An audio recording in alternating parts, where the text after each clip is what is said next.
So we're here with Jamaica College standout Dylon John. Congrats on getting a win today, a winning start, defending champions. First of all, how are you doing? Fine, thank you.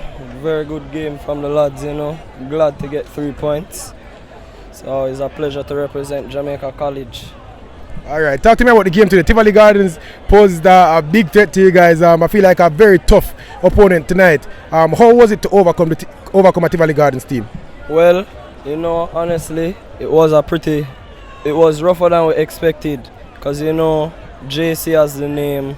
We don't really have Tivoli up in that, but they were very hard, I'm not going to lie. Even the first 20-25 minutes of the game, they were pressuring us, you know. So second half, we came out with a different mindset.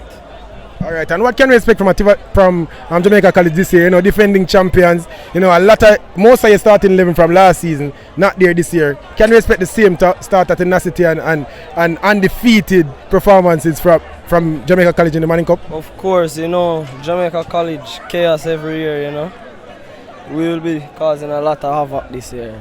All right, so look forward to Dylon John and Jamaica College to regain their title, Manning Cup champions. Big up. Respect, yeah?